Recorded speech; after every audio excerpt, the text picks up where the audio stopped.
नमस्ते, मैं ईशा सक्सेना आप सभी का सर्च इंडिया न्यूज़ में स्वागत करती हूं।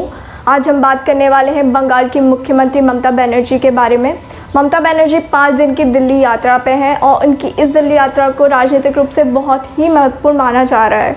उन्होंने सोमवार को प्रधानमंत्री नरेंद्र मोदी से मुलाकात की और इस मुलाकात के बाद उन्होंने विपक्ष के कई बड़े राजनेताओं से भी मुलाकात की।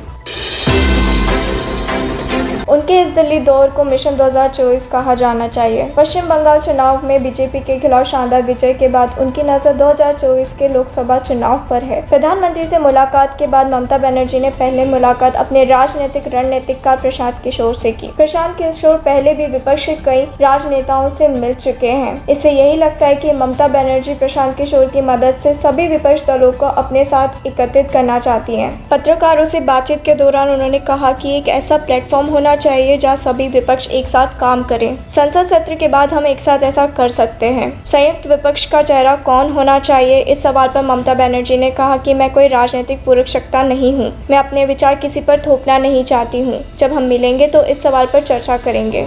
मिशन 2024 के तहत ममता बनर्जी की पहली मुलाकात बुधवार को हुई, जब वो कांग्रेस अध्यक्ष सोनिया गांधी से मिली। बंगाल विधानसभा चुनाव में एक दूसरे के खिलाफ लड़ने के बाद ये दोनों नेताओं की पहली मुलाकात थी। 2024 के लोकसभा चुनाव में विपक्ष को एकजुट करने की कोशिश में इस बैठक को बहुत ही महत्वपूर्ण माना जा रहा है। मुलाकात के बाद ममता बनर्जी ने कहा, बीजेपी को हराने के लिए विपक्ष एकजुट होना आज समय की जरूरत है और सोनिया जी भी विपक्षी एकता की पक्षधर हैं। अब खेला होने पूरे देश में सुनाई देगा। इससे पूर्व उन्होंने वरिष्ठ कांग्रेस नेता कमलनाथ और आनंद शर्मा से भी भेंट की है। ममता बनर्जी से मुलाकात के बाद कांग्रेस के वरिष्ठ नेता और मध्य प्रदेश के पूर्व मुख्यमंत्री कमलनाथ ने कहा कि ममता में शक्ति है। साथ ही कांग्रेस के वरिष्ठ नेता आनंद शर्मा ने भी कहा कि बीजेपी के विजय रथ को रोकने के लिए एक समान सोच वाली पार्टियों को साथ लाना चाहिए। इसलिए ममता बनर्जी से मुलाकात हुई और उनके साथ कई राजनीतिक मुद्दों पर चर्चा भी की। ममता बनर्जी अब एनसीपी नेता शरद पवार और शिवसेना सांसद संजय राउत से भी मुलाकात करेंगी। सभी राजनीतिक दल जानते हैं कि वे अकेले